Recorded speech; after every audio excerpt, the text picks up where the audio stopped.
It is amazing how there are so many news stories to report in a short span of 1 week. For this episode of the Metroplus show, the team had to literally travel the length and breadth of the city. Reason? While there was a housewife who had summarized her entire life in her first novel, somewhere in Ikad Tangal, there was Chennai's largest watch collection on display on Boat Club Road. We have all of that and more in today's episode of the Metroplus show. India has always been a country of stereotypes. Some view a particular change as growing with times, and some call the same thing aping the Western culture. A much debated topic these days is the status of housewives. While in olden days a girl was raised only to get married into a decent family and raise her kids as one should, these days career-driven women don't blink an eyelid before appointing a nanny for the kids and heading off to their offices with a BlackBerry in their hand. Nirmala Ramaswamy has tried to capture this change and hence define the role of an ideal homemaker in her first novel, Idlis to iPads.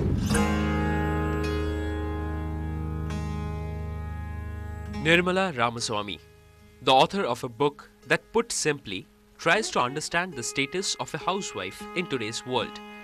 Idlis to iPads, as the name suggests, is a chronicle of her journey as a girl in a small town where housewives knew only the molds of idli, to a tech-savvy city where you can rarely spot a housewife without a BlackBerry. Educated women always feel is, perhaps I should have been working outside, perhaps I should have done something more. That feeling will be there.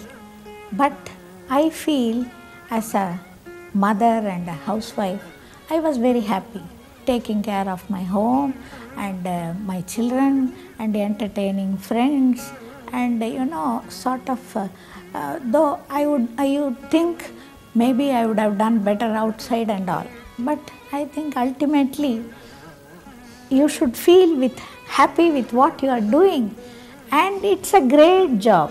It requires all your time, energy and your heart. You have to put your heart and soul into it, because you know you are raising a new generation.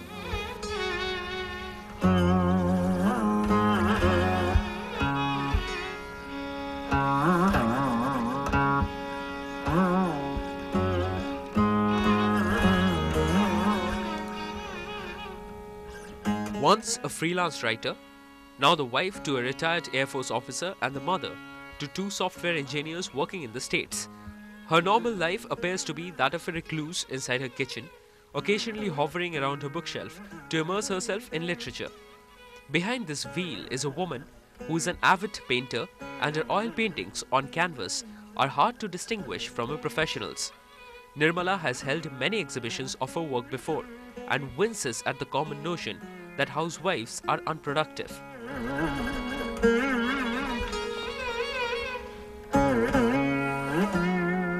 Being a homemaker doesn't mean you are chained to unproductivity. It's a very wrong notion. See, actually you get more time. If it's a job, it's just a job outside, and when you come back it's a mad rush at home.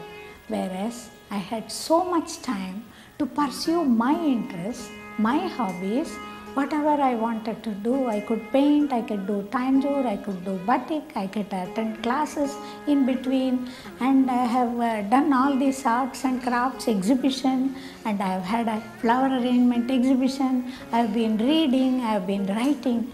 So this is all creativity you expect a woman to do, isn't it? Or anybody to do. So I don't have any regrets in that thing. Idlis to iPads is a quick, refreshing read with snippets from Nirmala's life.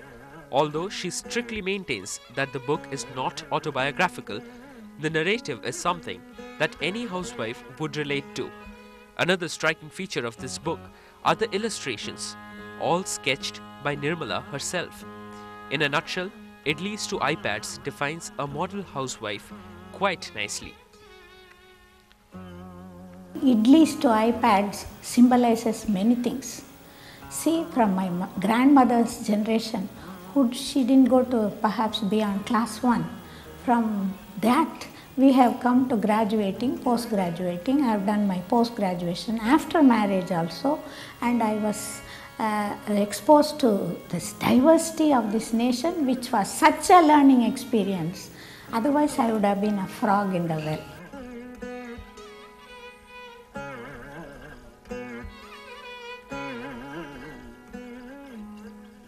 The book is indeed a quick read and took me back to my childhood with narratives like how in a closely knit family, a kid's science project instantly becomes a family affair. The instances mentioned in the book are crisp and one can easily relate to them. We take a short break at this point. When we come back, we have just the right news for you before the elections begin.